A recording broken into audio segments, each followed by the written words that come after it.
we are increasingly reliant on AI for things in our everyday lives. But AI is actively hurting people with its responses. Let's look at how. Now, every action you take has a cost. Too often, we look at the benefits of an action and forget to look at the drawbacks. In this series, we're looking at the costs associated with AI in various sectors in order to have a better understanding of what we're giving up in order to gain the benefits of AI. Now, if you want to support this channel and the free content that I produce, consider purchasing one of my courses on imtimcorey.com. I have master courses on C#, web development, and game development with Unity, as well as training courses covering a wide range of topics. The income from those sales directly funds the free content that I create here. So let's talk about how AI is hurting people. And to do that, we're going to kick off with this article here from the BBC. Notice down below there's links to all these articles so you can look them up on your own. I would encourage you to do that. Read the entire article, read the entire set of information. That way you have a well-rounded view of these things. I am pulling out pieces from these things that really highlight what I'm talking about, but I would encourage you to be fully informed of these topics. So this one, I hacked ChatGPT and Google's AI, and it took 20 minutes. This article, Thomas Germain decided that he was going to try and figure out, is AI search results really safe? You know, with Google, originally we had Google just search the web for content, and it would, display and say, hey, I found this article on this, or I found this blog post on that whenever you're looking for something. But then people started to realize, hey, if I said these keywords, I could game the system. And this whole industry popped up around search engine optimization, or SEO. And Google has spent a lot of time optimizing how these things work so that you can't just game the system. So that you can't just throw a whole bunch of keywords in your website and all of a sudden get better page ranks. In fact, they will drop you in page rank. But then along comes AI, and we seemingly forgot all of those lessons when it came to AI search results. And this author here proved that by creating a site that then made Gemini and others say that he was the hot dog eating champion, even though he is not a hot dog eating champion. So he did that in 20 minutes on his own website. So this is a big deal because it means that these search results, the AI search results that come back, are poisoned. They can be manipulated by people who are going to give you false information. In fact, he highlights in the article where he says there's countless ways to abuse this, scamming people, which, by the way, scamming right away is a bad thing, right? Like, just that is a big deal where we're being scammed by the results. We're not getting good results. We're getting scams. But then it gets even worse where destroying people's reputation, like you could change the reputation of a person based upon how you inject information into these AIs, and you can even trick people into physical harm. So these are really bad things, and they really escalate. This sentence alone escalates the severity. This isn't just about, I got my website in front of you instead of the other person's website. This isn't about, I got my sneakers in front of you instead of a competitor's sneakers, and so I'm going to sell more sneakers. This is about serious harm. Scams, attacking people's reputation, damaging people's reputation, and even tricking people into physical harm. And we'll talk more about that in a minute. Then he said this issue isn't limited to hot dogs, right? This is, like I said, it's bigger than just bad information. Google's AI overview pull information written by a company. This is about cannabis gummies. It pulled information written by the company that was full of false claims. We all know that supplements and other companies don't have to necessarily tell the truth, and they don't always.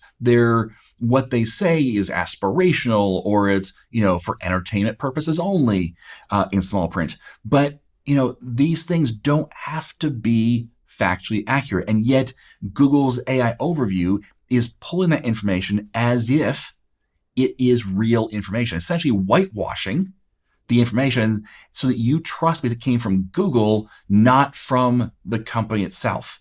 It's what you feel like, even though that's exactly what happened. It came from the company itself. If you went to a company that said, we have this snake oil and it cures all your ills, you would say, I don't really believe this. But if Google's AI says, hey, there's this company here that sells this thing called snake oil and it fixes all your problems, you might be more likely to believe it because it came from a third party, not from the person making the money off of it, in theory. So in this case, the AI search results for this cannabis gummy said it's free of side effects and therefore safe in every respect. That's what the AI search results said. However, they have known side effects. It can be risky if you take certain medications, and there's warnings around contamination of these unregulated markets and unregulated supplements. So Google is saying, hey, totally free from side effects, therefore it's safe in every respect. Even though experts are saying that's not true. That's a wildly incorrect claim. This is going to poison people quite literally, possibly. All right. Even when AI tools provide the source, people are far less likely to check it out. This, again, this idea of whitewashing, where because Google said it, it has a different level of credibility than if a website made a claim. And so people are more likely to believe it because, hey, it's got a link right there, so it must be true. And that's not how that works. When you ask for citations or when Google gives you citations, you need to follow those citations to verify that it actually is what it says it is and that it's a trustworthy source. I have had numerous occasions where I follow the link only to find out that it directly contradicts what the AI search results said. So because people are 58% less likely to click on a link when the AI overview shows up. That's showing a trust in the AI overview that's just not warranted. It's dangerous. This is affecting people. Here's another one, incorrect information. This is from Hedgy Markets, and that's based upon an article from The Guardian.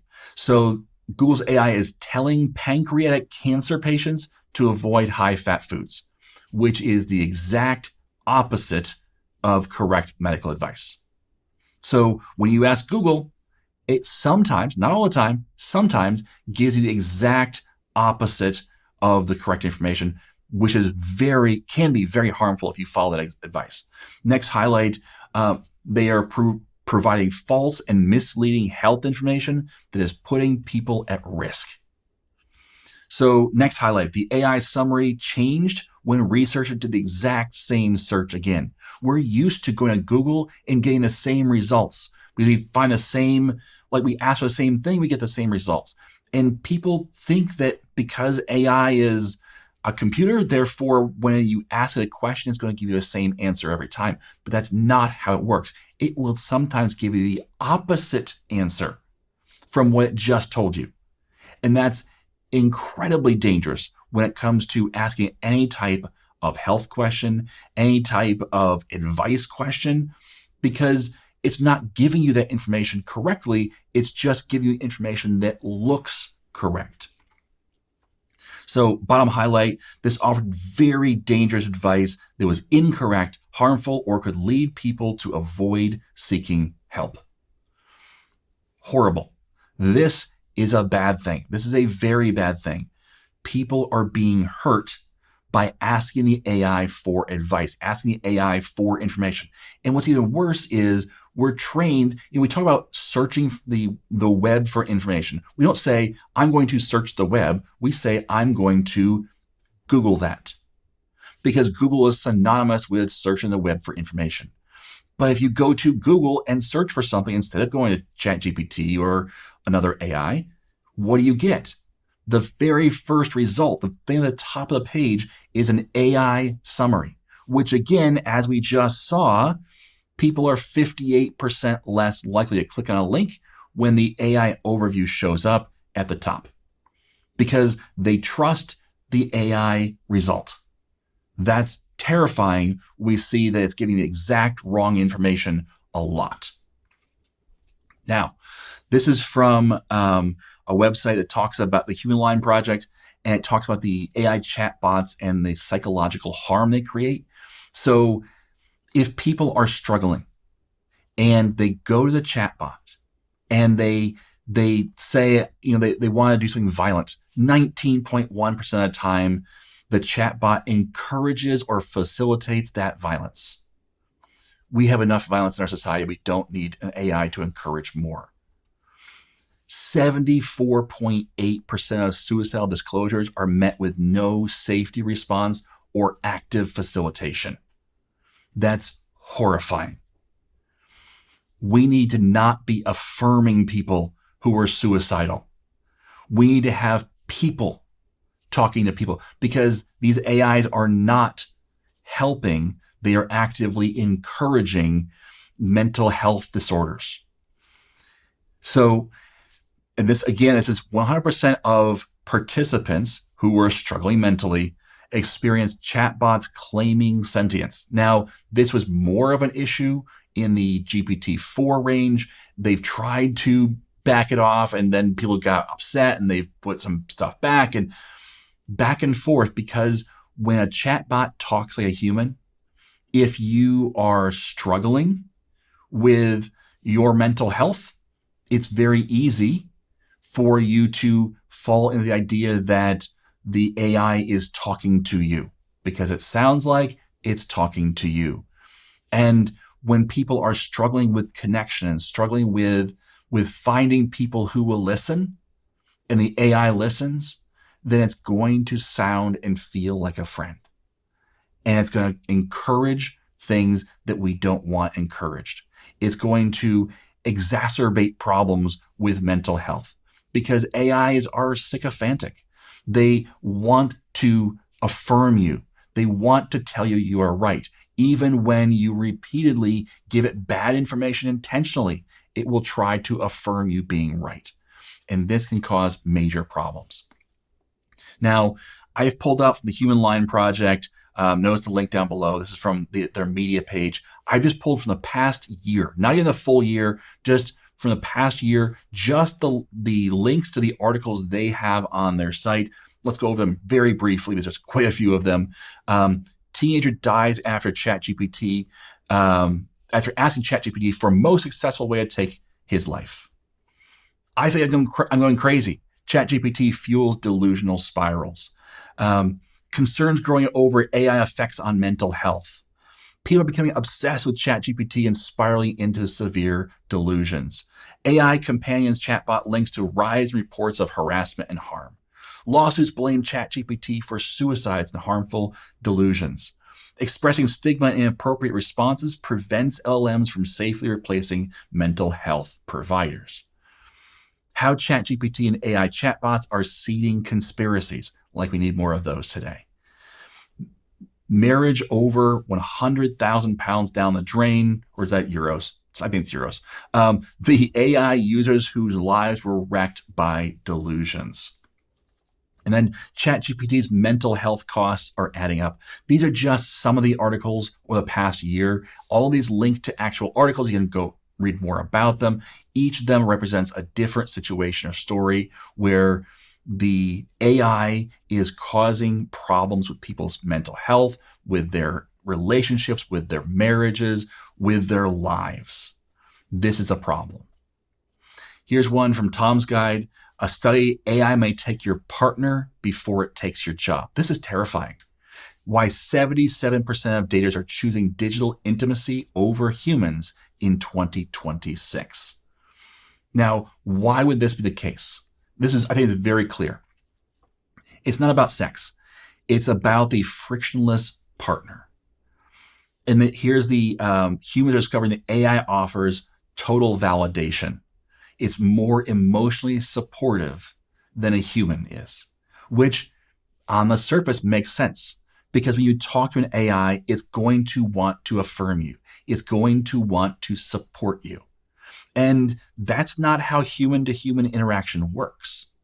There is friction there. There's always going to be friction between human to human. We each have our own thing we want, and it doesn't always align with what our partner wants or our friend wants or our other relationships want in their life. So when you go to an AI, it's going to be more emotionally supportive, feeling like more emotionally supportive than a human one. But here's the real kick.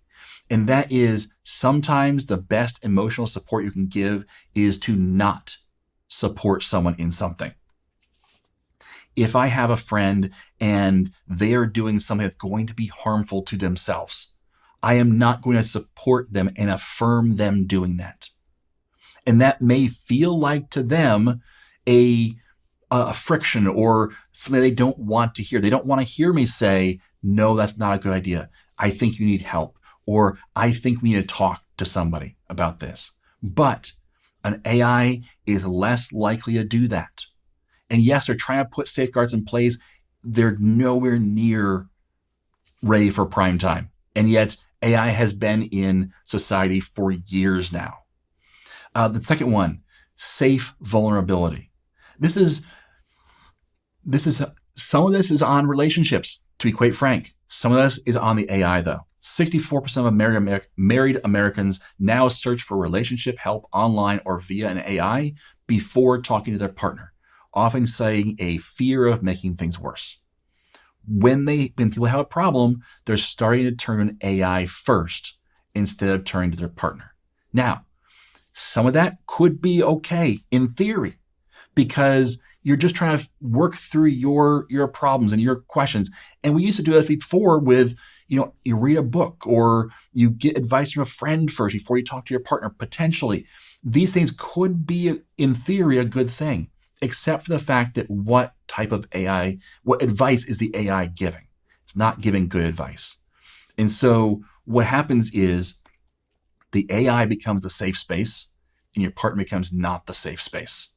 And that's going to drive a wedge between you and your partner. And finally, constant availability. Unlike a spouse who needs to sleep or a friend who is busy, AI is always there and they're always on your side. That feels good, but it's not. It's not healthy. We need to have relationships where there is boundaries, where there is ability to step back. There needs to be some friction in your life. And the AIs are proving that they're causing delusional problems. They're causing psychosis. They're causing other issues because of the fact that they are sycophantic and they are affirming of things they shouldn't affirm. All right, next up, what can we do? So we've talked about how AIs are harming people, how they're harming relationships, how they're harming their mental health, how they're giving us bad advice, how they're giving us information that's incorrect. What can we do about all of this? Well, number one, maintain healthy interpersonal relationships. Relationships are hard. Relationships with people are always going to be messy. There's always going to be negatives. There's always going to be downsides. That's important. It's actually a feature. Now, yes, you don't want to be in a harmful relationship. I absolutely agree with that. But we do need to have interpersonal relationships that push on each other, that don't just agree with everything. If you have a friend that just agrees with you all the time, that's it, they're not really a great friend. You want someone who can push back against you because that's how you grow. That's how you change. That's how you figure out who you are and how to solidify what you believe because you push back against something. We can't just have an affirmational friendship because that's not healthy. That's going to support problems, not just the good things. And that's not okay. So maintain healthy interpersonal relationships. That's number one. Number two, put in the hard work to learn new things. When the internet is full of misinformation and when AI is accelerating that and people who are malicious actors are accelerating that, it's going to take some time to figure out how to get good information out there. But in the meantime, the more you know And the more you actually learn, not just learn from an AI, not just learn from an AI teacher, because that's the same thing. It's all about learning from bad sources. You need to learn from good sources. Yes, I know I'm a teacher, and therefore in some ways I'm biased here, right? Well, yes and no. I'm not saying you have to go to my website and learn from me. You might not be a software developer. That's okay. What I want you to do though is I want you to learn new things that are going to grow and expand your knowledge base of primary information.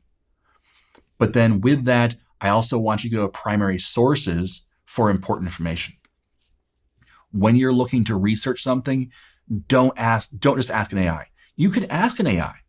I do that sometimes too. I'll ask an AI something, but then what I'll do is I'll take that information and verify if it's true or not. And that's not just asking a different AI, is this true?